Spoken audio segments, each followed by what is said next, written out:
There we go. Damn, Mike. All right. Who's with the hard... I almost said hard slap. You didn't slap your mic. You clapped and the whole thing shook. Let's make sure this thing's working. Exactly. Oh.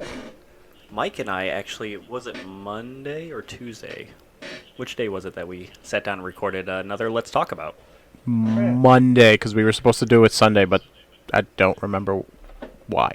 I might have fell through, or it was too late. That's what Yep. it was. We decided, and then it ended up being too late. But, Sean, we ended up recording a Let's Talk About Kingdom Hearts. No. Oh, good. Actually, Yeah. Here's a fun thing. Guess how long it took? you are still recording it now. You know, if we went into each and every of the 14 games, then yes, we probably would be still. I again, like I said last time, I have never played a Kingdom Hearts. We did. Bye, Callie. It was almost 2 hours long. Wow. It was, 1 minute shy of our longest recording ever. Yeah. Yeah. What? I actually, Crazy stuff. I am eager to hear it because I'm going to be honest with you. The lore of Kingdom Hearts, in and of itself, it makes my nose bleed. Like, there's so much. Yeah. Okay, so I am your surrogate in that podcast, and Mike was able to go through the games and explain them in actual, game order, despite them not coming out in the correct order, and the story makes so much more sense to me now, and I actually understand it. So, block out 2 hours for yourself, listen to the podcast, it'll make so much more sense by the end, I promise. I am absolutely. Mike did a really good job. I apologize for the butchering and way I explained it, though. It worked. I understood. At the end of it, I got it. I understood what the story was, like what happened, why, who was doing what, and how. The only thing that doesn't make sense is the whole mystic aspect of it. That's not an actual thing, but where the magic comes from and why these are the way they are and shit like that. Right. I don't think that that's necessarily one of the things that they're going to explain because it's just the world, but the story makes sense. Hey. It's something. Hey, are we? I mean, we're just shooting the shit right now, fucking around a bit. All right, good. It's a 3-person podcast again this week. We'll do that when we get around to the intros. You have not bought your game because we talked about that, but have you guys played anything new recently this week? I played a little bit of Kirby's Dream Course, just to try to On the virtual console? Yeah. And I got back into Balatro again. I was this close to jumping on Picross after we talked about it because I was so excited, but I was like, I went back to Control. Oh, I'm not gonna lie. So because it's not a new game because I haven't stopped, but I've been playing Picross like crazy, baby. It's so good. I'm going to find wherever Meg got that book and send it to you, so that way you can have it. It's really cool. It's a lot of fun. Holy shit! I actually have presents for you that I've had for the past because after you had graduated or you had gotten your degree in data analytics, I went and we have a retro store. Bear with me. I'm going to step away for 1 second. Continue talking amongst yourselves. I don't know if I can. I'm too excited. Oh my god. I was going to say... Oh, Mike. Yes? Sean's not here to hear this unless he can hear us, but I actually hopped on Destiny and Charlie. I have thoughts. Oh, Jesus, really? Yeah. All right. So you probably already have it. We can talk about that a little bit. But I have... I don't have that! I don't have... Hang on. I'm going to just... That's right. See, I know what he likes. You could say it's written on his own. It's written on his sleeve, and by that I mean I can't see my screen. Oh, hang on, I gotta turn the blur off. Oh, then I got some bad news for you. Why is this doing this? Turn it off. There we go. Aha! Got this for you too. Oh, you have the Ocarina of Time one. Yeah, so do I. Just the first one though, just the first part. Yeah, cool. I have the Legendary Edition, the entire compilation that I need to give to you. Oh, that's so exciting. And it matches. It matches my tattoo. That's what I'm saying, man. I've had these for a year. They've been sitting in my house, and I've contemplated just taking them. But you know what? You deserve them, friend. Oh, I appreciate it. I love you. Love you. Thank you. That's exciting. Yeah. I forgot what I was going to say now. Oh, you know what? Twilight Princess has become my new favorite Legend of Zelda. It used to be Ocarina of Time, but like Twilight Princess has edged it out now just a little bit. That is a quality game. Mm-hmm. That is. And Wind Waker is a close third. Oh, I can't wait to play that. I can't wait to play that at all. I mean, oh, so good.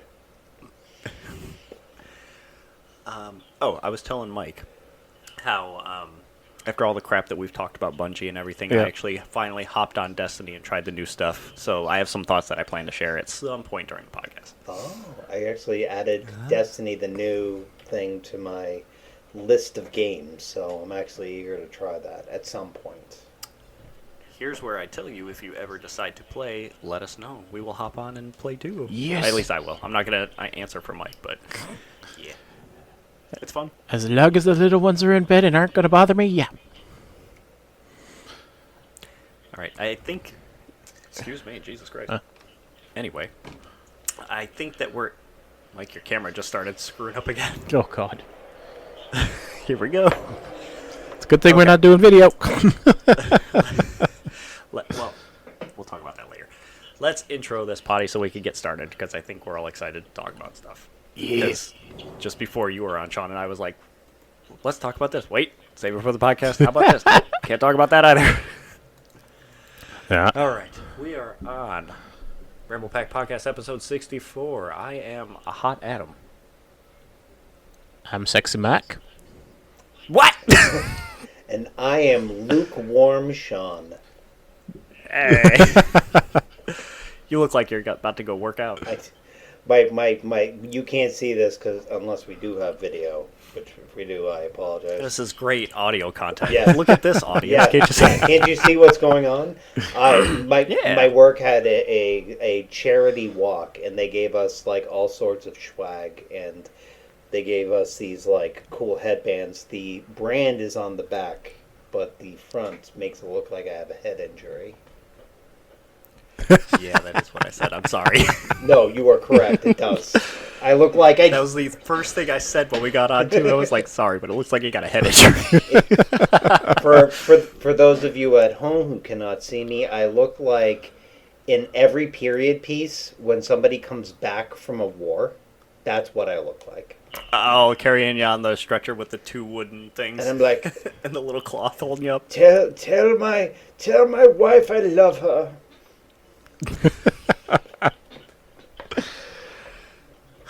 I wish I could jump off of that onto one of the stories, but I can't. Unfortunately, that would be a great segue, but I can't do it. Who wants to take the first one? I can take the first one if you'd like. So, Cool, do it. fun fact. We've been talking a lot, and I'm sure you've been talking about this previously as well. Gaming industry is not the safest industry to be in, but It has been so fucking volatile. it's so volatile. I guess Go Nintendo posted that through, and I actually added this for you, my friend Adam, through some data analytics on their hiring and their employment records. I guess turnover is extremely low at Nintendo. Yes, Nintendo is very good about keeping people on board. The problem with the people that are on board is that they have to work their way into those positions from what I've read. Mike, if you remember when we talked about this, they had a high turnover rate on temporary employees. They like to hire people temp, Yep. say, yeah, maybe you'll get permanent, and then it's like, comes time for the contract to end, they're like, see you later. And it's usually they don't bring people on most of the time. Right. Right. So it's kind of a It Google. was just a shitty business practice. It's like a Google, right? Where everyone's like, you need Yeah. to work for Google, but to work for Google, you have to basically be a temp for 10 years. Right, and at least on Nintendo's part, if I'm not mistaken, they do bring people back. Like even when one thing's in, they'll bring it back on and keep the ball rolling. But you're not necessarily a permanent employee. Right. Right. But I appreciate the data aspect of that. I also added some other data things. I looked at VG charts I was looking at VG charts earlier to look at hardware sales for June 2025. I I don't think I added any of that, but I was just looking at those numbers, how sales were, and things like that. And I guess, well, this is a perfect segue to it too. The Switch sold 5 million copies total worldwide in June, which makes it now the fastest selling console ever. What? Worldwide? Oh. In June, like for that month. What? That's crazy pants. I mean, I guess it's kind of the thing, right? Sorry, I messed that up. It's 1.6 million in June, 5 million total since it came out, I believe. Wow. And looking at this, what the previous highest was 1.2 with the PS4. Yeah. And that was 18 years ago? Crazy. Oof. Wild stuff. Wild stuff. I think it's interesting, both good and bad. Nintendo's made a name for themselves. They held on to the Switch 1 and was putting shit out for so long that people were waiting and chomping at the bit for a Switch 2. So I'm not surprised that they jumped on it as soon as it was announced and everything, because from the outside looking in, it looked like there was a lot of people getting upset that they weren't announcing it, and like pulling things apart and looking at different oh god, what, I'm drawing a blank on the word now. Patents. They were looking at different patents and trying to figure out what the Switch 2 was going to be like, what they were going to put into it, and things like that. So people were clamoring for a Switch 2, so it's not surprising, but it's also surprising considering the economical climate we're in. Yeah, that and also the kind of negative immediate press that came out for it, where they were like, well, like Mike, as you so eloquently put last time, if you use a third-party dock, your system basically becomes a paperweight. You know, those kinds of things don't necessarily jive well with... Here's the catch with that. We talked about this last week, too, you and I. That's only for the U.S. Yes. In the EULA, Europe is fine. The U.S. can have their shit bricked. God bless America. Yeah. We're number one. Yay! Doing great, kids. Yay. We're just hopping around on everything. Oh, man. And I'm sorry, I'm looking through some of these other notes, and I actually saw one that you had put in, Adam. Specifically about Ubisoft, kind of going to the other aspect of this dangerous trend. Ubisoft is going to be its whole thing. Do we want to jump on We can wait. Ubisoft as a whole? We can. Okay, We can because there's a handful of things with that I feel like we're going to talk a little bit about that. Yeah. Mike, I put in something for you that I think you might get excited about, and no surprise as to how much they made from it. I was surprised. Well, yeah, the surprise was wasn't really how much they made from it, but how much they ramped it up, the production, and they still fell short, and there's still demand. Holy crap! Magic is already huge. Yeah. And then you couple that with household names like Final Fantasy, now Sonic, I guess, and shit like that. Yeah. It's gonna sell like hotcakes. I don't doubt that. What did the if I remember correctly, the article was saying what it was. Trying to remember, like it's one of the highest grossing crossover at this point. Mm-hmm. Yep. And where Hasbro CEO came out and had to say that. I guess it was during one of their earnings call. He had to come out and be like, "Yeah, we made $200 million when we first released the cards, so I guess we need to make more." And I'm just wondering the third party sales, how the prices were going, where people were selling it for buku freaking dollars, and they released 4 times what they normally do for the crossover stuff. I wonder how many were scalpers and resellers trying to do it. Because to me, this is exactly like the Pokemon card situation. Right. Oh, and it was bad to the point where I actually saw people I know trying to sell cards on Facebook. I'm like, so you're one of those assholes is why I couldn't get my freaking card. Selling Pokemon cards or Magic? No, the Magic cards. Oh, okay. Like immediately, as soon as I want to say it was like the day after we recorded that podcast. It came on the very next day. I see the post, and he's like, "Oh, I want $900 for this card." I'm like, "Are you fucking serious, dude?" How about you go fuck yourself? How about that? No offense to your friend. I don't know them. But scalpers and scalpers and resellers suck. Yes, they do. They caused me so many problems trying to get my Xbox One X. It took almost a year getting it. It's ridiculous. Yeah. I mean, I'm sure it's endemic for a lot of different things that you want to buy. I mean, again, probably same for Switch too. Can I just? Here's the thing: I don't understand the ones that that they choose to do that with. Well, Sorry, no, go ahead. No, it's fine. I agree. I mean, God, we had the same thing with toilet paper during COVID. So, Oh God. yeah. I just want to point out that Hasbro's CEO's name is Christian Cox. Yeah. That is an unfortunate name.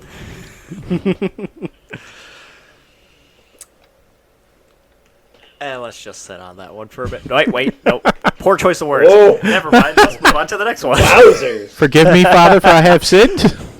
Never mind. We're a family podcast Christian here. and Cox just sitting on it. You know, this is the jokes write themselves. All right. I don't even have to make it. Oh my god. Anywho. Oh, this goes along with what we were talking about. Sean, this is on your side. This is like a piece of the video game history museum thing that we talked about in, I think it was Kyoto? Sure. The Nintendo Museum. Oh, yeah. Lego. It's not been they've talked about this before, I think back in February or March, and then they finally released the date and pre-orders and stuff for it. Oh, I think I know what you're talking about. Yeah, and I'm gonna get it. Oh boy, so It's on your list. I'm not gonna take it from you. I am putting a picture in. Lego is releasing a Game Boy. Excuse me. Oh, that is Yeah, Lego Game Boy. A Just like they did with the NES. This- And the Atari, actually. Oh, and you Oh can. my What I love Yeah. is that one of the swappable cartridge things is Legend of Zelda. Link's Awakening, course. which is, by the way, Yes. again, a sleeper hit. Like one of. It's a great choice. Oh, it's such a good choice. Dude, what I was bouncing around when they announced the remake for the Switch. I was so happy to have that game again, especially with the like toy box aspect of it. It fits so well. Oh yeah. Oh, so good. Did anybody play the newest one? The one that had the same art style, but Zelda's that lead? Oh god. Something of Wisdom. What was it? Echoes. I have not played it yet because I don't. Echoes of Wisdom. I don't have it yet, but my birthday is coming up in 2 weeks, so I might get it then. I kind of want to wait at this point again to get any. I don't want to get any new games for the Switch until I get a Switch 2. Because I want to see it. I mean, again, they have to have like upgrades for it. But regardless, I mean, I don't own any Lego sets. Every time I see one, they had one for Horizon, which was awesome. It was a tall neck, Yes. and I wanted to get that one so bad. But this one, oh, it's so lovely. I'm going to send 2 pictures to the group of 2 big Lego things I have. Do you know the Great Wave picture? Yes. I have that in Lego form, which I want to get the Van Gogh sunflower picture too that they have. And I have a little Zen garden thing I got for Christmas of Legos. It's got its own little tea house and a bridge over a little river thing too. Heck. By group, I mean text. I didn't send it on Discord. Sorry, folks. Oh, I gotcha. Oh, that's so freaking cool. Oh, that's awesome. Zoom in on the wave picture. If you look at like the white parts of the waves, those are actually little like white leaves and doves on top of them to make it look like the wave part. Oh, that's Oh yeah, nice. I love how they do stuff like that. Uh-huh. It's really cool. Dude. And if I wanted to, I could actually hang it on the wall. Like, part of the Lego frame itself Yeah. has pieces built into where you can actually put, like, nails into the wall and then hang it on the wall like an actual painting. No shit. It's very cool. All right. And here I am with my Star Wars spaceships. Hey, nothing wrong with that. Meg built her TIE fighter. Oh, and I built the up house. Oh, did you end up doing it? Yeah. Yes, I did. Couldn't help it. We've got the 7 dwarf set, too, that we got to put together. We got that for Christmas. Ooh. It's like the cottage with Snow White and all the dwarves. Oh shit. Okay. Mm-hmm. I'm contemplating putting money aside to get the Lord of the Rings one. Oh, I know. That it looks so beautiful, but it's expensive. Holy hell! Yeah. A lot of those kinds are, unfortunately. Yeah. Like, This is a video game podcast. I love saying that. listen, we transcend genres. Okay. We And to be fair, Lego has plenty of video games as well. I know. Absolutely. Are they? Because I know that they were releasing Mario sets. Are they going to release a Legend of Zelda set? They have. They have the Deku tree. Shut. It's like $300. Yeah, man. I haven't bought it yet. I want to, but yes. Sean's like, God damn it, I gotta get it, don't I? Oh my god. Oh, the second I saw the picture, I had to send it to Adam. Yeah. And I had already known about it, of course. I'm on top of all that. Oh my god. Like, look at this Do thing. you see it? Oh yeah. Yeah. Oh. It's cool. It's so nice. Oh, and And it's, it- oh. It's And so you good. could. It has 2 different versions. You can make. They have plans to make it to look like from one game and then another game. Oh, I see. So you can do like a Ocarina of Time, and then you can also do, oh yeah, you can do the Did you Breath of play the- Ocarina of Time, Sean? Dumb question, but did you play? Oh, Okay. Are we? Okay. Let me test your memory here.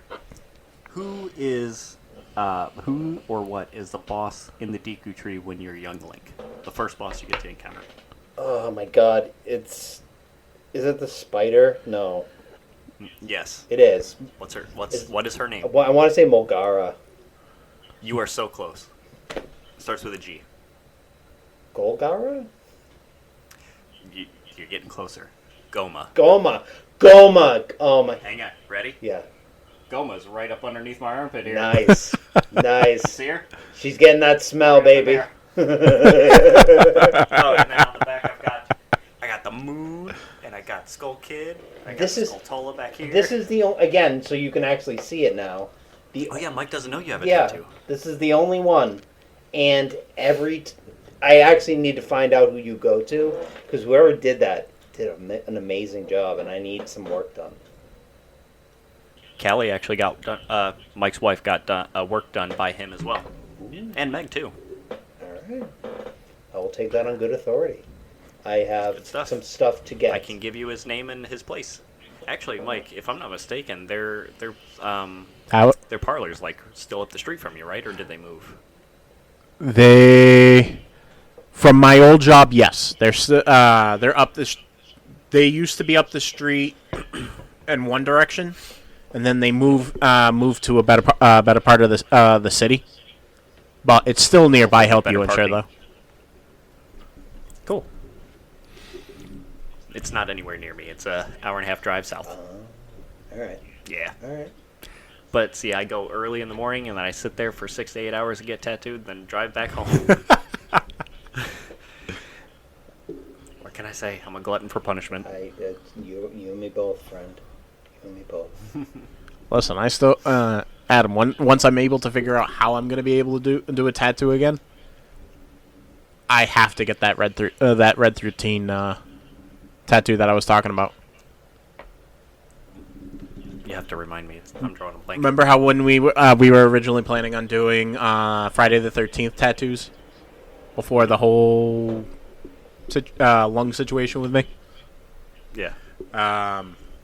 My original idea was to have Jason riding on the back of Red 13 in chibi form. Oh, okay. That'd be a good one.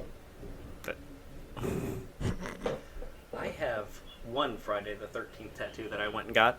And I got the Necronomicon from Evil Dead. I love that movie. It's such a good movie. Yeah. Anyway, back to the game. Back to the games. Now that you're talking about the Necronomicon, do you want to talk about the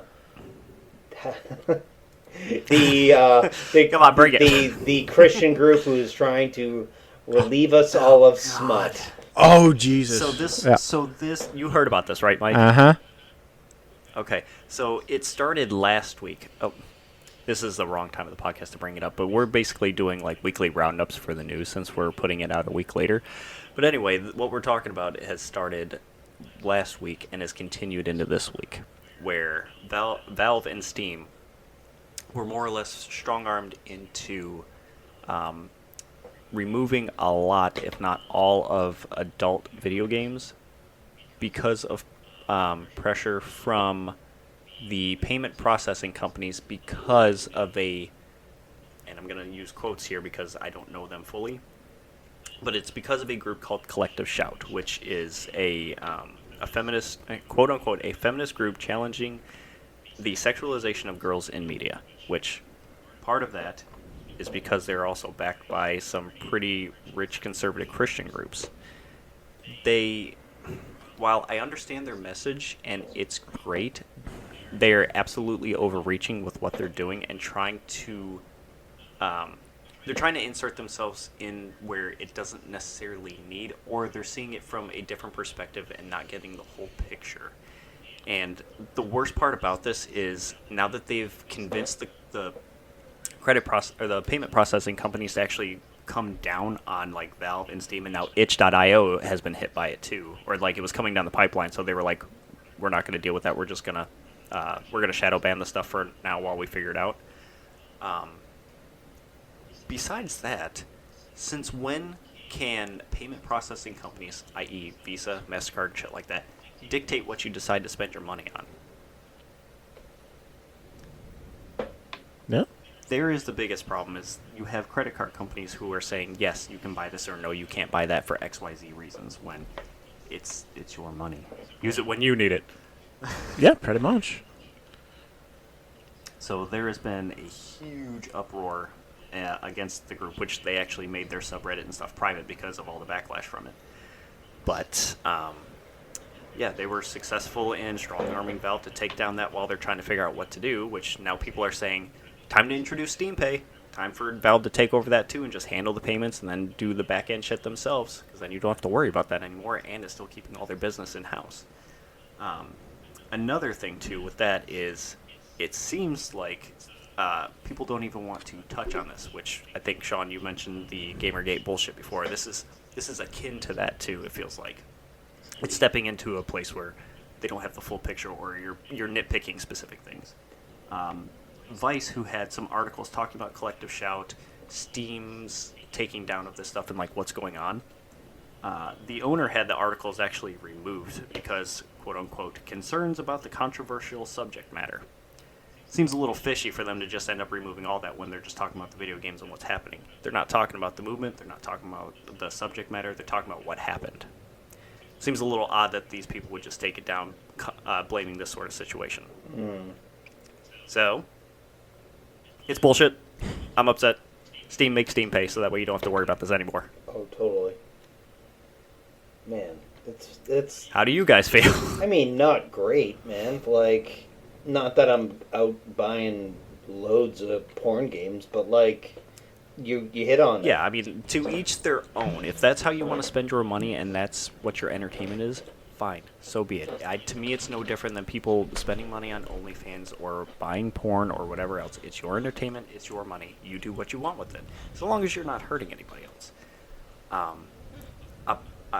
Also, reading, apparently, they kind of can do this, sort of, in the U.S. It's not really a common thing, but I say that they can because there's legislation right now that's being passed to where they can't do this. It's going to make it a law to where you can't dictate what people spend their money on or how they spend it. Right. It needs to actually get through to become a law because apparently it wasn't one before.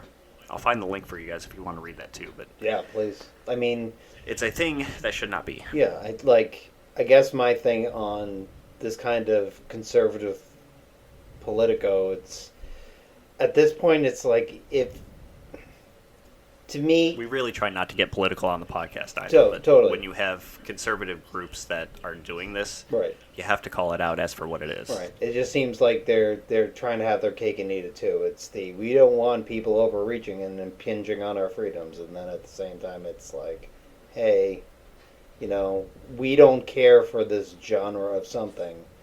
Well, guess what? We're going to pressure, and again, that's a slippery slope. That's the thing. Right. Yeah, but that's also the thing too. It's like we don't like this because of the reasons that are specific to us, and because we don't like that, we don't want you to like it either. So you're not allowed to do it. Right, and then eventually you get to a point where you have a series of games, not porn games, but like games that are critical of something else. What about the developers who made these games? They're not getting their money for the games now. They're not getting any income. They spent how long building the games, and now they just get kicked out the door because of a shitty reason. That's dumb. I don't like it. So the bill currently is called the Fair Access to Banking Act. It's a bill that will hopefully be made into law. Well, this is happening because payment processors are abusing their ability to pull their service. This is from Reddit, from Lord Fart Sniffer. Oh, he's quality. With a name like Lord Fart Sniffer, it's I'm just legit. going to read some more of his comments. It says, all this is happening because payment processors are using their ability to pull their services, and it's not going to stop at porn. So that's the thing. They can pull the services from it if they don't, if the companies are not going to listen to what they want their demands are to be, I guess. This goes beyond porn. Payment processors are testing the waters right now, seeing how much power they have and can safely abuse. If this bill doesn't go through, payment processors can have the authority to cut off people they don't agree with politically or offer services they don't agree with. If left unchecked, this might lead to physical stores shutting down because they lose the ability to process any credit or debit transaction. This will impact services you use, even if this initial wave of bans doesn't affect you. It's a dark day, man. So there you go. I mean, it's capitalism. At the end of the day, that's what this is. You don't want to... If we don't like what business you are doing or how you're or what you're selling, then we don't have to let you use our services unless you take them down. It's just capitalism at the end of the day. Not liking it. And it sucks. Not a fan. Not a fan. My predilection should not have any bearing on what anybody else does. It's not my place. Nobody's should. Right. Live and let live. Who gives a fuck? Right. And we say that, and it's easy to say that, but then you've got too many people who have differing opinions and things and believe that they are right and fuck everybody else. You want to put what are you supposed to do about that? You want to put Doritos on your peanut butter and jelly sandwich like I do? Great. Gross. I hate Doritos. Doritos are disgusting. Listen, friend. To the gulag with you. Hey, led away. Oh boy. But it's just Doritos, I'm sorry. Fine, I guess I'll just go buy porn games. Like the good Christian boy you are, damn it. I'm gonna seed money into the economy by buying my smuts. Seed money. Gross. See, that is somebody you would want. You would think that their leader name would be Christian Cox. Nice. Good job bringing that around. Good job. Hell yeah. Anyway, talk about people getting fucked. Microsoft conceded that the Outer Wilds retail price was too high, so they're dropping it back down to $70 instead of $80. Woof. Yeah. It was $80. So once the Switch 2 was unveiled and they talked about the prices and stuff, they talked about what games were coming out, what their pipeline looked like for the year and next year and whatever. It wasn't until a couple weeks before, I think, that they were showing off different Vidocs and things about the Switch that they were like, oh yeah, and our Switch 2 games are going to be $80. Nintendo was the first one to bring that up after we just got $70 games like 2 years before. So then Xbox was like, yeah, let's cut 9,000 of our staff. Let's drop things. Let's change prices on shit. And let's make our games $80 now. Maybe that could work if it wasn't the Outer Wilds. Nothing against Obsidian. They make great games. I loved Outer Wilds 1. I love Avowed. But that is not a studio that has the caliber to create an $80 game. And I'm going to blame that more on Microsoft because they own the keys to the kingdom. They have to give them the money since they are Xbox-owned studio. They have to give them the time to cook. But I'm not trying... It sounds so rude, but like Obsidian games are great, but they're not... It doesn't feel like it is an $80 game. Right. Even with what they've talked about coming out with Outer Wilds 2, it just doesn't feel like it's an $80 game. I get you. What felt like it could have been was the Halo Master Chief Collection. If they got that from beginning to end, updated things, added in all the stuff that they did, kept the multiplayer running, had it running for all that, all the theater mode stuff worked, and whatever hosting stuff was still there, that is an $80 game. I agree. Especially for the next gen. I think that you know, it's funny because again, like, part of me's like, but it's only $20 more. But then at the same time, it's $20 more. That $20 could go to something else. And I think this is kind of a weird and not great trend of, oh, we can just, you know, we'll put an extra $5 on. It's not a big deal. You know what it feels like? Nintendo is... I say this all the time. Nintendo is going to Nintendo. They play by their own rules. So they're going to make it $80, and they're going to look at you and go, you're going to buy it. Yeah. I know you're going to buy it. It doesn't matter. And that sucks, because we absolutely will. We talked about this shit. We're going to fucking do it. Right. That's the worst thing. I am still checking every day to see if there is any Switch 2s around, and I hate myself for it. Sorry, man. I don't really hate myself for that, but still, I know. I strongly dislike the taste in my mouth knowing that I am going to buy this thing that I will probably end up putting on a shelf and then playing it every once in a while, except for the 5,000 hours I put into a 60 FPS Legend of Zelda Breath of the Wild.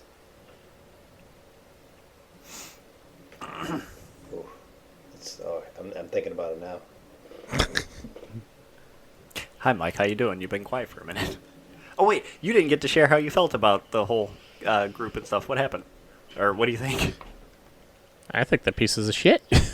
To be honest. Short and sweet. I like it. Yeah, pretty much. That works. Yeah, I'm going to agree with you. Well, obviously I'm going to agree with you. It's fucked up. It's dumb.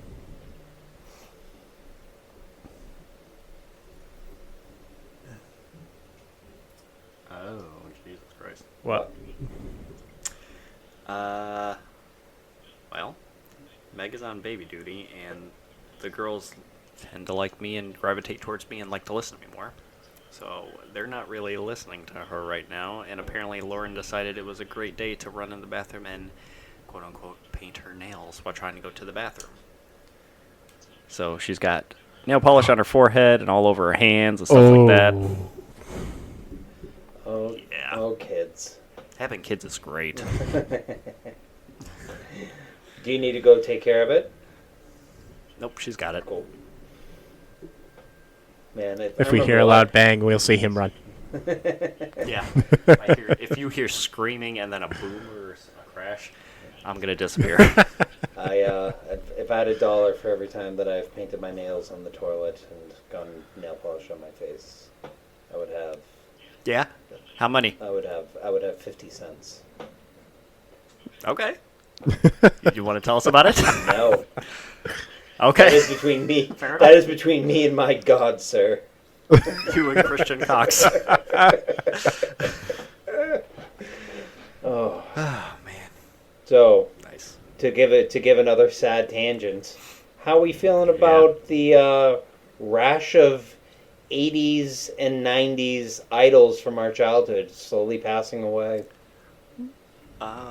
One I'm really sad about. The other one I would have been sad about if they didn't make a hard turn. What about... Okay, I'm assuming you're talking about the person that I think you're talking about. and not Malcolm Jamal Warner, who is an absolute king. No, that was sad. That I was sad sucked. to find that out. That sucked. Yeah. No, I'm talking about.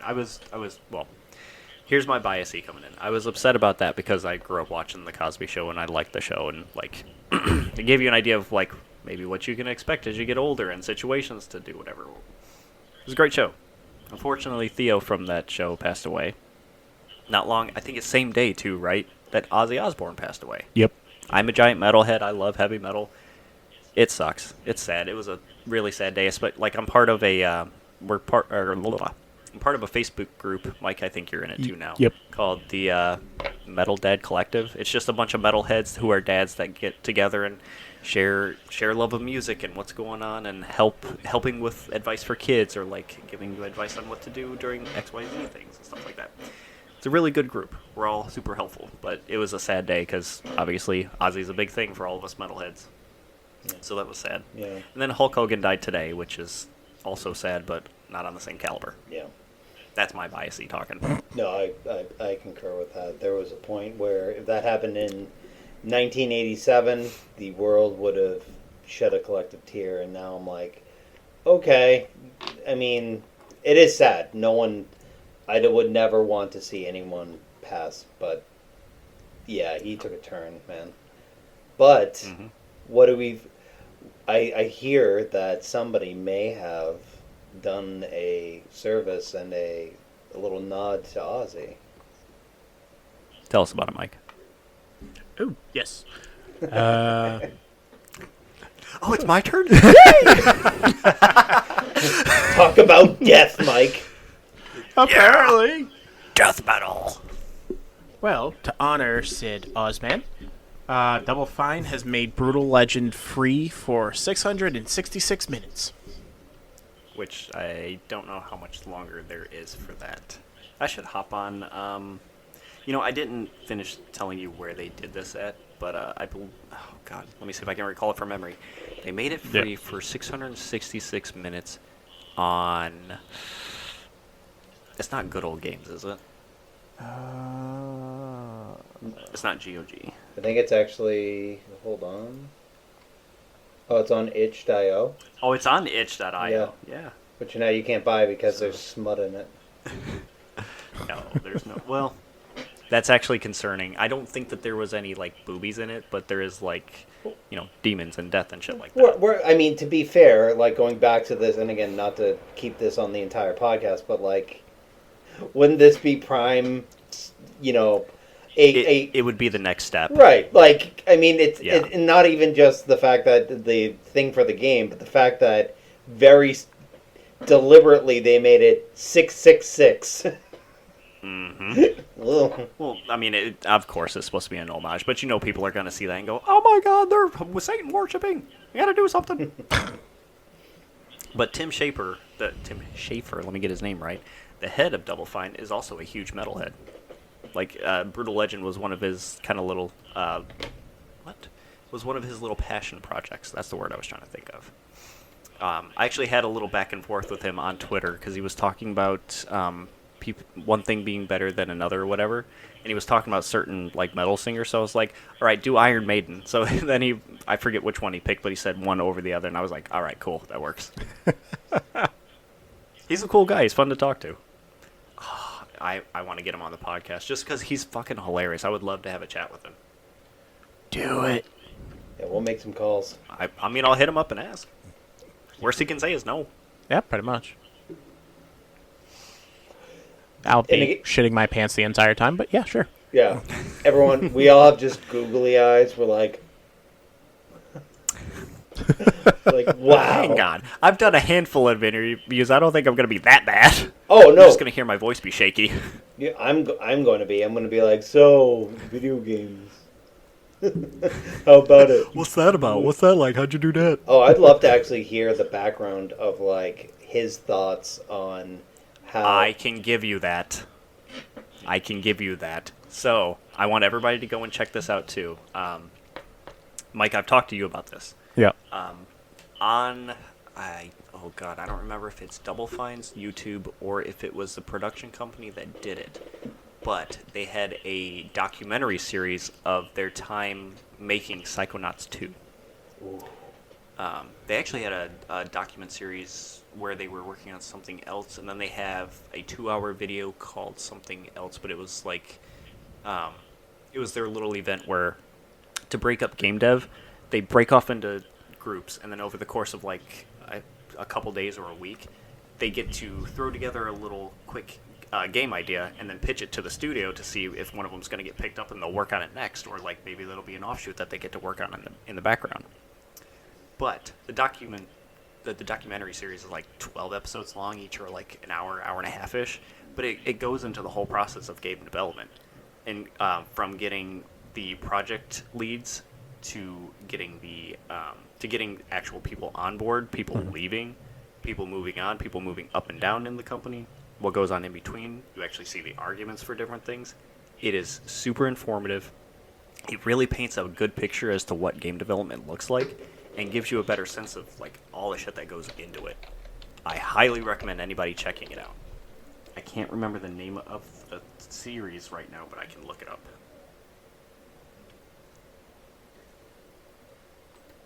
I'm just going to cut out all this dead air. That's what it was. I just saw it.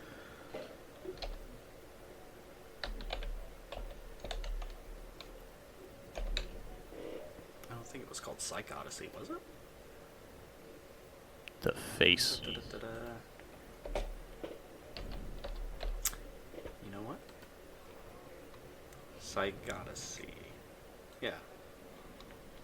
And it's on Double Fine's thing. Yep. Psych Odyssey. And it's on Double Fine. It's called Double Fine Prod. That's their YouTube channel. It's worth watching. It's very interesting. Especially if you like video games and development and stuff. I posted the link so that way we can all watch it later. Yeah. 38 videos. Wow. Yep, that covers like all the different games that they worked on. It's not the 38 videos. I don't think is the one. I think that's all of them, maybe. Wow. It's interesting.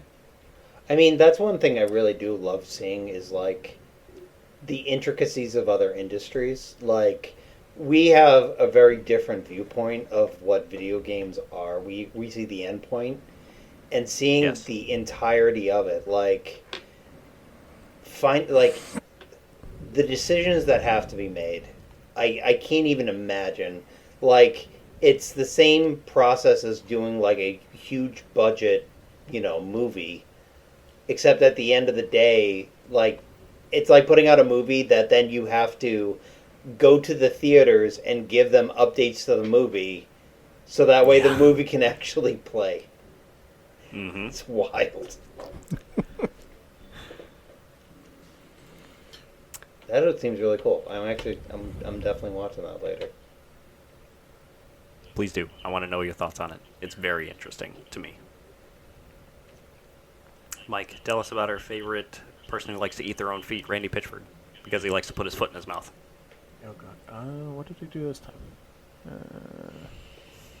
He didn't do anything this time. It's just he was talking about Borderlands 4, so that was my prompt for you to talk about the Borderlands 4 news. And then I will explain to Sean how he puts his foot in his mouth. I wanna hear it. Let's see. Apparently Borderlands 4 has gone gold. Good for them. Yeah. Which means that they are on track to release on the day that they said they would. Ooh, that's coming up. Holy crap. September 12th, Yes, if you sir. don't know. Yep. But I'm actually surprised about the other one, though. Really? 30 frames per second? Apparently. Here's the thing. I'm comparing that with maybe like Cyberpunk 2027 on the Switch. Yeah. That game runs. I don't know what the frames are on it, but they've managed to get it to run smoothly. So I wonder if it's either it's not being, what's the word I'm trying to think of? Optimized? Thank you. Yes, optimized. Either it's not being optimized for the system, or this is an intentional thing. Okay. Sorry. Sean, Go ahead. No, I was gonna say because I want to say like further in the article they were even saying like the previous one was was running on a higher frame rate for the Switch One, so it has to be. Well, they were also older games. I don't. Did Borderlands 3 come out on the Switch one? Because that one I believe was 60 frames, but that's also a next-gen game compared to like Borderlands 2 and the pre-sequel. Oh, and Tiny Tina's and stuff like that. Because it wouldn't surprise me if they kept those at 30 frames for whatever reason. Yeah, no, I was saying. I found it. It said even Borderlands 3 was 45 frames per second on the Switch One. That is weird. Yeah. That is really weird. And then on top of that, Metroid Prime 4 is gonna that's coming out the same month is gonna be at least 60 frames FPS. Yes, it is. It's going to be 60-120, I believe. They're shooting for the moon with that. Holy shit! But you have to remember, that's also directly developing the game alongside Nintendo. Right. I think they tapped a company to do it, but they're co-developing it side by side with Nintendo. So they have direct access to all the information on the hardware and will be able to know how to optimize it well. Okay.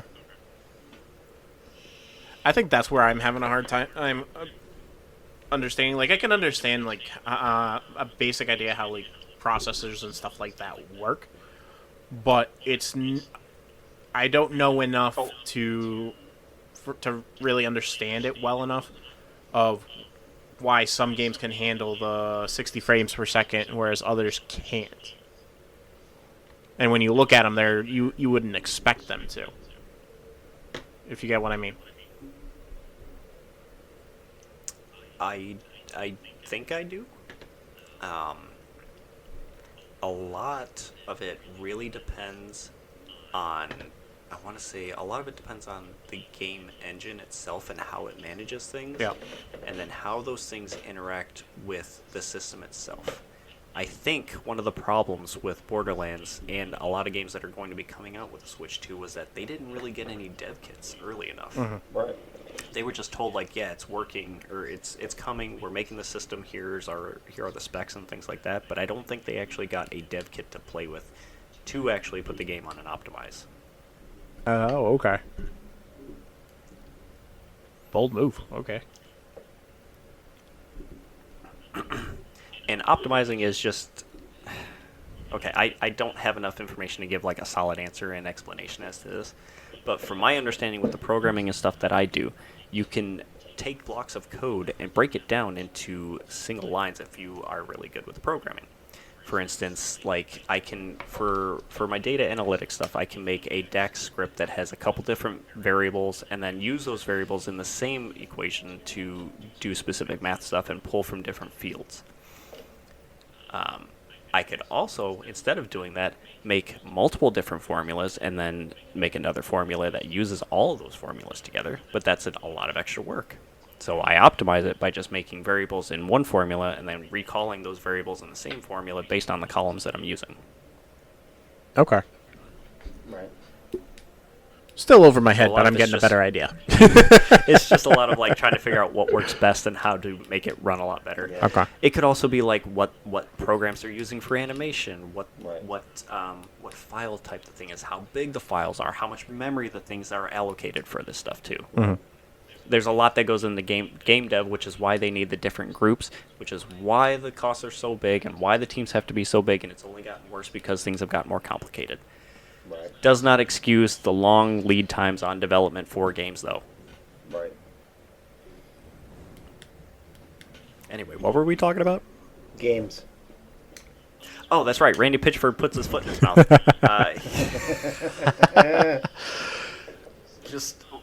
Just before they were talking about Borderlands 4, like putting out the videos, talking about the different characters, location, how the game's going to be, all that fun stuff, Pitchford liked to come out and try talking about the games and stuff like that. Such as, like, I want to say that he took a page out of, like, Nintendo's book and said, yeah, that game's going to be $80.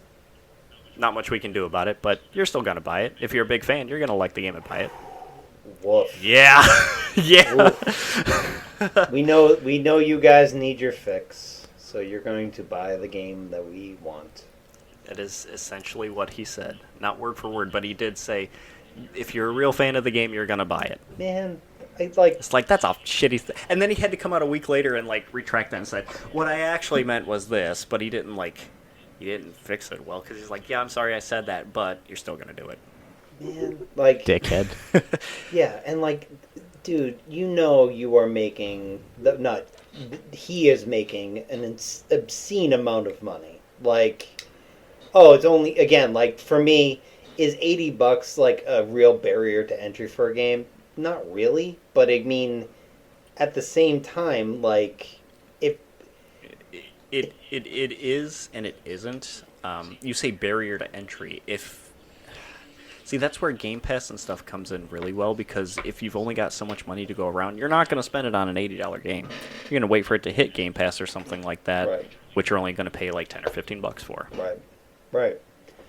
And I mean, at the end of the day, too, like, I wonder where, like, what marketing they're thinking of when they're basically, you're making it so that no one is going to want to buy day one, which means you're going to get a game like we'll put out, for example, Brutal Legends. It didn't have a high sell rate because, again, it was kind of misadvertised. It had a long tail. Yeah. And at the end of the day, again, if your gaming market, you're trying to set it up like a movie studio, right? You want day one sales. So you would think that, having a really high cost of entry is going to make it so that you don't want to buy the game to begin with. And again, it's $20 for somebody like, is it the biggest deal in the world? No, but it's enough of a big deal where it's like, It makes you stop and think. right. And what are you getting more for your $20? Like, I really appreciate the fact that you went through and said, this studio can make a game, but that game is not an $80 video game. Like Grand Theft Auto 6. Okay. Sure. Yeah. $80 video See, game. they put the time and effort into those. It makes sense for the price point. Right. But if you're... But you can. That's the thing with these games. You can sit down and play them, and you feel the difference in them. You can feel the amount of effort and who was standing on top of who and making what decisions and where things went. Right. It's all in the gameplay and like the story and how things feel. Right. And I mean, and the thing that kind of gets me is there are also going to still be, AAA games that are, or double A games that are going to be, $40 that are going to be the best damn game you ever played. And it's like, why? And we have a lot of those already. That came out just this year. At the beginning of the year, we have a handful of those. Right. Keep making those kind of games. We don't need blockbuster AAA games that take 15 years to make and cost millions of dollars. Make these $40 AA games. Invest in them. Make them better like they want to do. These games that have come out, like Helldivers and stuff like that, from the AA studios, Helldivers 2 is $40. It's a fucking awesome game. But the difference there is PlayStation let them work. They let them do their thing. And I mean, like, and even to take it even further back, I mean, we were talking about the Minecraft movie, which made $1 bazillion, and the game was made by basically one guy. You know what I mean? Notch made that game, and that doesn't happen anymore. Now, every game you have to... Balatro. Yeah, that's true. I mean, that game is so good. It's so addictive. I think it's okay. Give me Vampire Survivors. I'll take that any day. But it's in the same vein, right? Where you get in... It is, and you yes, sit there, because he was a single dev too, and he brought on like 2 other people to make the team to do it. right. And it's not like an army of people. It's not 1,000 people making one game. Right. It's 3 dudes, doing it because for the love of it, Mm-hmm. Well, on that note, and we'll take a real side thing for it, is I guess Sony is acquiring a portion of Bandai Namco. Excuse me? That's interesting because they wanted to do that when Elden Ring first came out. They were looking to either buy out FromSoft or like buy a portion of Bandai Namco for that. And I think they said, no, we don't want to. Well, So how the hell do they manage that? so it looks like it's going to be... They're buying 16 million shares. It's only going to be a 2.5% ownership. So it's probably not going to be a controlling ownership. But, I mean... that does say something. That's nothing to sneeze at. No, I mean, it's going to be looks like $463 million deal for 2% of a company. That's crazy. wild. Does it say what they're valued at? No, but let's take a look. Let's see. Bandai Namco. Mike, you're gonna have to help me out with this. What was it Viacom that was fighting off a hostile takeover? Oh No. Was it I don't remember now. Fuck. It was either... Here's the thing. I'm conflating TV and video games. I don't remember if it was Ubisoft or Viacom, or if it was Viacom trying to buy out Ubisoft. That's where I'm getting confused. Because it was one of those two companies that was trying to stave off a hostile takeover from some other company that was buying shares. I want to say it was Viacom buying Ubisoft, but let me double check.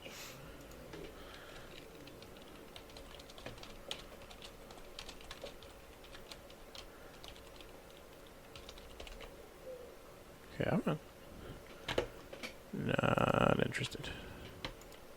I was so close. It's not Viacom. It was Vivendi that was trying to do a hostile takeover with Ubisoft. There we go. Yep. Yep, they were trying to buy enough shares to own a majority so they could take over, but they weren't able to, so they gave up and ended up selling off their entire stake, which was about 27.3%. Jesus. But here's the thing. Looking at you... Oh, I could jump right into the Ubisoft stuff from this. Looking at Ubisoft now, it's great that they didn't do that so they could do their own thing, but maybe it would have been a better idea if they did, considering how the games have turned out now. So I'm just saying. Put this into the chat, but basically, I guess the parent company, Bandai Namco Holdings, which is the parent company, is worth $21.41 billion US. No surprise. Yeah. That's awesome. Oof. Bandai knows their shit. Bandai's the best. Yes, they do. I mean, they have a lot of really good IPs too. Like Mike, they own Gundam. We know that. Yeah. And just like that, Tekken and Elden Ring alone, it's all you really need. That generates money. Right. I mean, they own Pac-Man. I mean, they literally... I mean, it's right there. Namco's in the name. Right. They own all those Namco Museum games. Oh, yeah. Which, by the way, we have not seen Mike? a good Pac-Man game in a while. There's a new one coming out that's a whole brand new take on Pac-Man. Have you seen it? Yeah, it's like an open world, isn't it? Excuse me?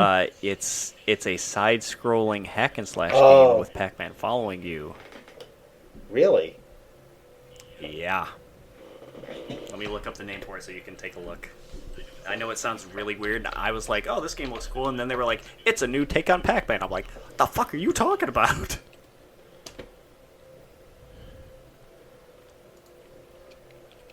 This I gotta see. Is it Shadow Labyrinth? Shadow Labyrinth is the game. Oh, right. Shadow Labyrinth. Also, games, Mike, I'm excited because apparently there's new Lollipop Chainsaw news, and I fucking love Lollipop Chainsaw. I love Suda51 games, so no surprise. Yes, I specifically put that there because of you. Oh, thank you. I was like, as soon as I started, I was like, shit, he's gonna be stoked. Yeah. Let's see. Apparently, Dragami actually confirmed that there's going to be a new Lollipop Chainsaw game, and apparently an anime adaptation. Really? That'd be cool. It would, and that'd be an interesting story to do. Actually, that's not a bad. That's not. If you're gonna do that, that's a genre to actually do it in. Because I don't really That'd see be it being perfect out. for like the serialized things, like having a big bad of the week or something like that. Because the game story is basically set out that way, Yeah. kind of, but it's condensed because it's video games. You're going around to the different places, beating the big bads to make everything right again, basically. But this, you can turn that into an anime easily. Oh yeah, 100%. Let's see. And what helps further solidify that is the fact that that they just recently joined forces with Nada Holdings, and they've been known for not only working with good game developers. Oh, shit. but they actually invest in anime and manga studios, so that's where they're coming from on that. I didn't realize that they had collaborated with DNA. Mm-hmm. That's cool. I also, I should have assumed this too because Dragami Games, I believe, got the rights to Lollipop Chainsaw because they were doing the remake. I don't remember if they were given it or if they bought it from Grasshopper Manufacturer or whatever it was, but they got the rights to the IP to make the remaster of the game, which came out. Still haven't played it, but I've heard nothing but bad things about it. But that makes sense if they were able to make a decent amount from it, that they would just invest into it because it's already a name. Are you talking about Repop? I'm talking about Lollipop Chainsaw as a whole. Okay. No. I was saying was the game that you said that was the remaster that wasn't doing so well. Are you talking about Repop? Yeah. Even with those kinds of sales, it still didn't do very well. 200,000 copies is nothing like when the game first came out. Okay. It did a lot better, and all the buzz I saw about the game and the videos I've seen were not great. Boo. It just didn't look much more. It looked more stiff, if anything, and just not fun. So I'm like, I've still got it on 360. I'll just pop that in and play it. So anyway, Can't do that anymore. Shadow Labyrinth. I can. My Xbox 360 still works. I bust that thing out and play Guitar Hero on it. Thank you. Now there's a game I have not seen in a long time. God, remember when everyone loved Guitar Hero? Guitar Hero, Rock Band, DDR. Holy crap. Oh, yeah. I still play DDR too, man. I played the shit out of that. You would think Did with you all see those. the trailer for Shadow Labyrinth? I'm sorry, Vic. No, that's okay. I have say? not. No, what I was saying is I'm surprised given all the motion capture stuff that we have now. Why they haven't come out with more DDR? Oh, wow. I haven't even thought about that. Why? Well, here's why. I just had a thought process in my head as to why. It's Konami. When was the last time Konami actually put out a proper video game that was not a collection or a compilation of things? Or is not a gachapon game based on one of their IPs? Okay, fair enough. That right there is why. Damn you, Konami! Yeah. It's so hot. Anyway, I've asked this 3 times now. Did you watch the Shadow Labyrinth thing, or do you see the Pac-Man following the guy in the stills? No. The picture itself looks weird. I'm looking right now, and because I haven't watched it yet, the Secret Level anthology series that's on Amazon Prime. Oh yeah, I need to watch that. Yeah, I guess they have Shadow Labyrinth actually has a prequel or an episode of that serves as a prequel to the game itself. Oh yeah. That yellow ball is Pac-Man. He bites things in the world as you hack and slash with that sword there. That is Pac-Man for all intents and purposes. Ooh. No joke. I know, they're taking it in a brand new direction, and it's either going to be cool or it's just going to fall. We'll find out. Why can't I mute Right, the volume? Are you watching the trailer? I was trying to, but then the sound just like started blasting in my ear and won't let me mute it. I'm so sorry. All right. Do we want to touch on Ubisoft really quick since we're at an hour, or Yeah, do we want to talk about Ghost of Yotei? Let's do Ubisoft, and we can save. Well, it's up to you guys. What are you feeling? I want to ask my question at the end of this podcast, so I'm going to hold on to that too. But you know what? Hit me with the Ghost of Yotei because I'm interested in that, and then I'll hit you guys with Ubisoft. With Ghost of Yotei, I think that they have not. So in Ghost of Tsushima, they have like a multiplayer set of games that you can play. It's called Legends, It's really fun. You get to like have it's basically Was it a separate game? it kind of is like there are specific areas in the game where you can jump into the legends. Um, Oh, it's not a separate standalone thing. It's within the game. It's just things you can Correct. join. Okay. but you can, but it is multiplayer, so you can have other people join in, right? Hmm. With Ghost of Yotei, they asked the directors whether or not that would be added into Ghost of Yotei, and I don't think they haven't confirmed it, but they've basically been intimating they're more concerned with finishing the game first and then making sure that it's actually playable and then maybe adding that at a later date, which you know what, I'm for. I'm a stickler for a single player experience, especially in something like a Ghost game where it's going to be heavy story, it's going to be a lot of exploration. I'm not in it for the multiplayer. It's cool, but I'm not in it for that. But I can also understand Kind of people. like The Last of Us. Right, right. Like I, at the end of the day, I'm not bummed if they don't add it. But I mean, at the end of the day, adding it at a later date, I don't think it's going to hurt anything. But I wish that No. they would just come out with a "we are" or "we are not." You know, being cagey about it at this It, point seems a little like why. they might not be able to say yet either. Yeah, that's true too. Totally. I mean, they are a Sony studio, are they not? God. Oh yeah, they are. So Sony might be like, yes, here's what you can say and here's what you can't say. God, I remember the So I first time guess I don't know.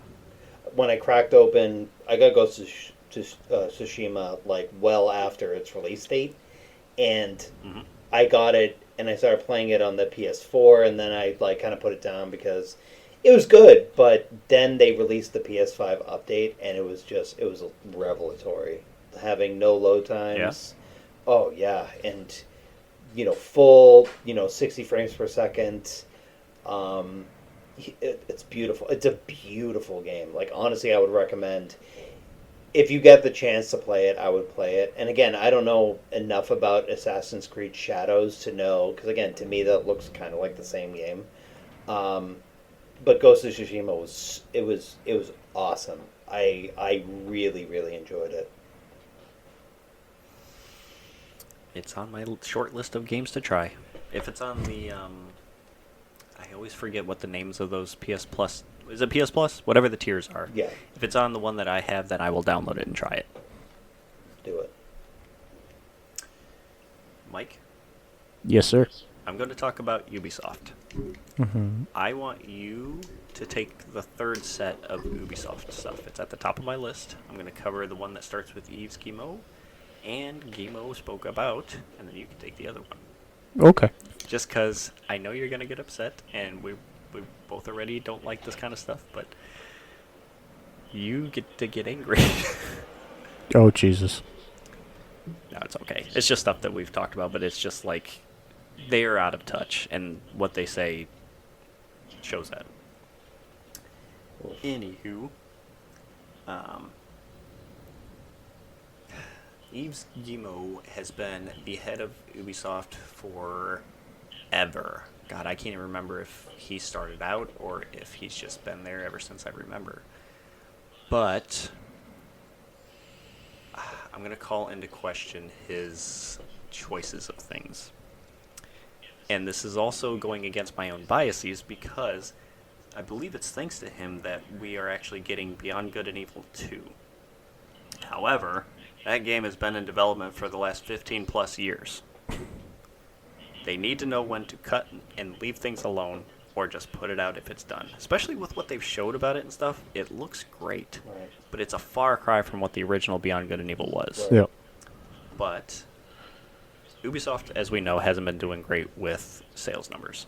They've been making a lot of weird business decisions, weird choices for game development, and it's just, it seems like a far cry, haha, Ubisoft Far Cry, from what they were before. Because Ubisoft makes Far Cry as well. So much so that now he is blaming the waning interest in Star Wars for their Star Wars Outlaws games flop. I don't think the game necessarily flopped. It probably didn't make the money back that they wanted it to, but Right. he's blaming the folks who like Star Wars losing interest in the whole series as to why the game didn't sell. Can't look at the studio, can't look at the development, can't look at himself. Right. It's just a...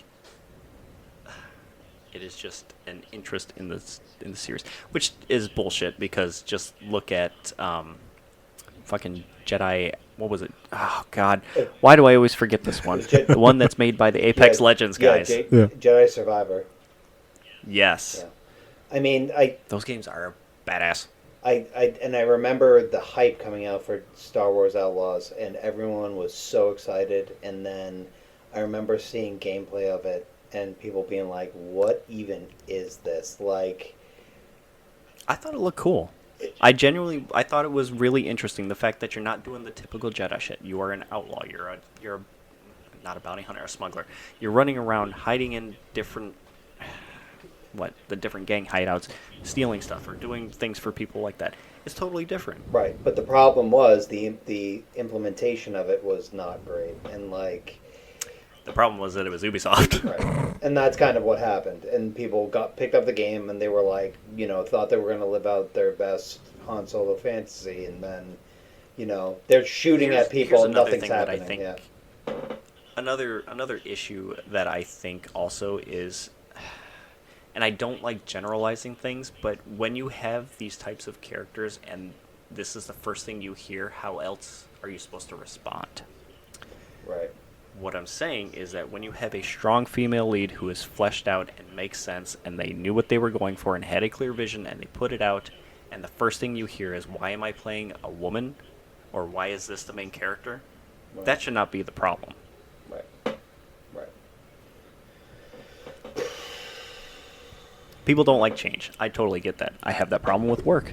Yeah. People like the old systems despite the new shit that I'm building. They don't want to switch over, but we're forcing their hand. Get with the times. I mean, I think that games have come a long way. Yeah, and I think the thing is too, it's kind of the nexus of two really, and again, good but also can potentially be problematic fandoms. You have Star Wars, and you have gamers. Yeah, that's people who are hardcore and will jump on you about the lore or anything like that. Yeah. It's not a good mix. Totally.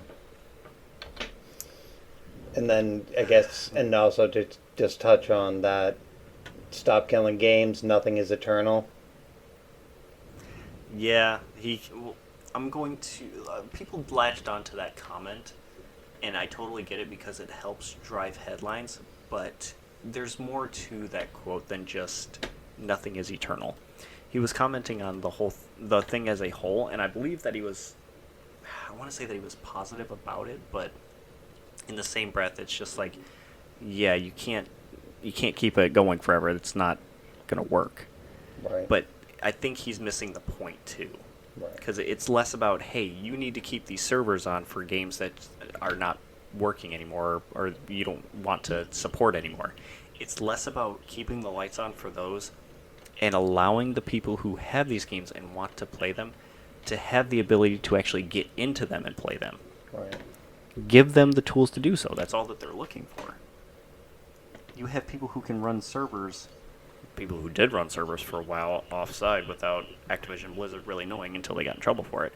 But the fact that you can have people have these things and set them up at home to allow the friends who have these games to play on them, why not? It's a way for it to keep living. You're still making money off the game because people are buying it. At least you're having people on the other side support it so you don't have to worry about it. That's my take on it. Stop killing games is still important. We need to sit down and talk about that whole thing. Right. But anyway, just showing how out of touch they are, Mike. Oh, for fuck's sake. Yeah, you gave me the right article for this one. You're welcome. Yeah, I know. Whoever spewed this shit clearly has never played a game. is It what I'm makes them money, so they think that they can keep pulling that lever over and over. Yeah, but the fact that they have the balls to say, "Hey, it makes it more fun to be able to pay for it." I'm like, "Fuck you." Yeah. You're gonna have to explain what we're talking about. Okay, so the article that Adam eloquently wanted me to rage on, Ubisoft is saying that putting microtransactions in single-player games makes them more fun. Fuck you! It makes them more fun. Right. The But- point of the game is to be able to grind and earn your shit. If your players aren't having fun doing that, you have a shit game. I'm sorry. Right. And here, I think, Sean, we touched on this talking about Assassin's Creed, is where Ubisoft likes to pad their games with just useless, time-wasting crap. They fill the map full of things for you to go and collect, or go look at, or go chase down and stuff like that. Or like with the newest Assassin's Creed, you have to do the damn base building stuff to be able to maintain your level or whatever to get through whatever you're doing. Right. Yeah, you can. They put the microtransactions in that game. You can buy the XP boosters and shit like that to skip the grind of it, but then you're losing out a chunk of the game that they developed. So are you skipping parts of the game that are supposed to be fun, or did they intentionally pad the game to make you buy shit so that way you don't have to do it anymore? Yeah. There's nothing like finding out that you paid, I guess now $80 for a game, and then you have to pay $10 for a costume. Yeah, that's fun. Does anybody remember who was this? Here we go with the fucking metaphors and shit. Who was the seed of the idea for microtransactions? Like, what was the big one that hit that caused the landslide? Are you talking They about? opened the floodgates. Are you talking about Bethesda with the horse armors? Fuck yeah, I am. Yeah. Because again, there's That's nothing. exactly what it is. Nothing screams fun like buying horse armor in a game that. And again, That I love matter. I love Skyrim, but a game, man, has some real bugs like Parthenax flipping around in circles for no good reason. You know, like Or a giant chasing you down, hitting you with your club, and you're going to the moon because of it. right, or like making it so they don't balance the game properly, so you can just enchant weapons to a point where if you touch the last boss, he just dies. You know, but the horse armor. Hey, enchanting being broken is the most fun in that game. Oh no, it is. Actually, I'm not complaining about it, but like, come on. I don't know what's worse, the potion making or enchanting, because you can combine both of them to make it really bad. Yeah. It becomes like a. It's funny throwing it's fun putting a potion into somebody's pack on the side of a mountain that paralyzes them, so it automatically applies its effect, and you watch them slide down the hill. God, I love that game. No, I know what's better than that. Using your Fusro dot at the top of a mountain and watching someone go flying off instead of that. That's always fun. That is fun. So, do we think that microtransactions need to be in single-player games? Even if it is just new skins and stuff for your character? Is it worth it, or should... Well, like cosmetics, doing this? cosmetics, I don't say no to, if you're I willing say to spend the no money. to. Right. Why would you want to spend the money? Put it in the game like we used to get. Hold on. Make it available. But to touch on another topic we had earlier, if people want to spend their money on it, you gotta They're let them going spend to. them. Yes, absolutely. If there's a market for it, someone's gonna buy it. Right. But that's the worst fucking part. They should have never done it in the first place.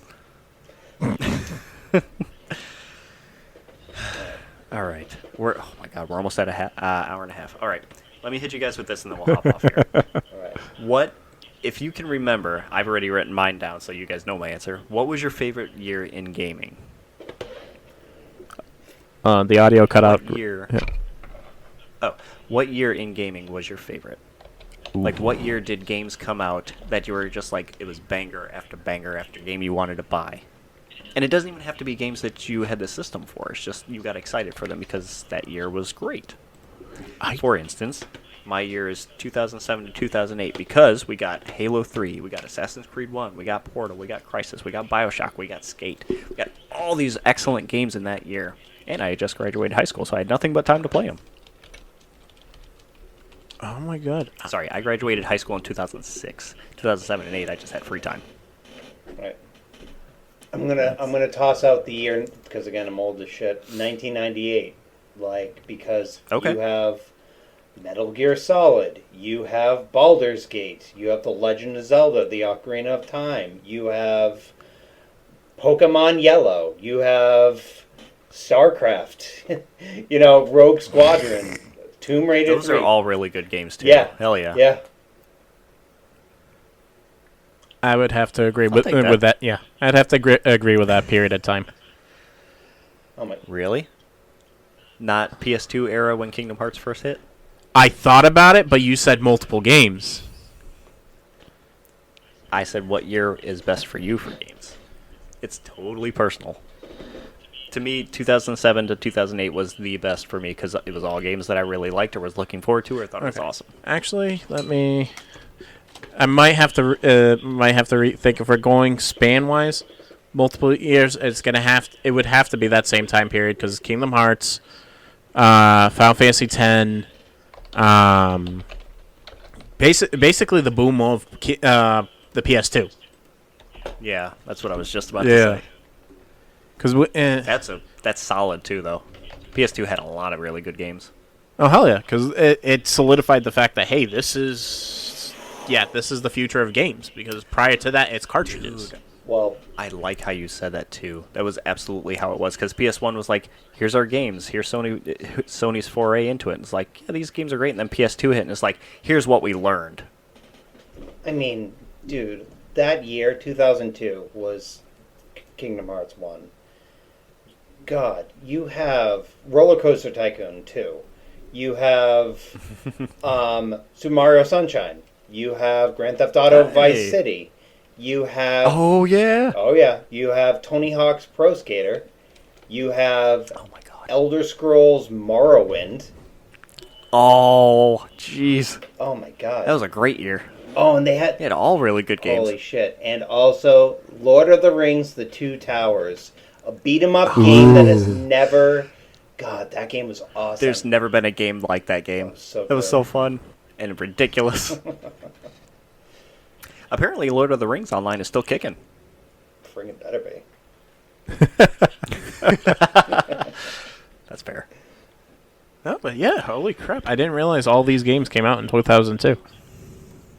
You picked a good year. Yeah, you did. All right, gents. All right, folks, if you want to hit us up on the socials, we are on Blue Sky and Threads, Instagram, Facebook. You can find the podcast on Google, Apple, Spotify. We are now on Amazon Music. I put us up on there. I'm also going to add us onto a couple different podcast services I saw that are through Spotify's dashboard, deck, whatever you want to call it. So I'm going to get it out on some more places for us. Also, I'm going to throw this out like I did last time. If you want to send us any tips, ideas, or feedback for anything, hit us up in the email at theramblepackpod@gmail.com. Do it. Please. No dick pic, please. And I also, I'm still posting gaming facts and little trivia things every day around noon. So have that to look forward to. All right, gents, Alrighty. are we ready to call it? Yeah. Going to go to sleep. Yeah. Yeah. Well, it was good talking with you guys. All right. It was good listening to you guys. Friday night, folks. Oh, you participated. All good. Oh, okay, bye.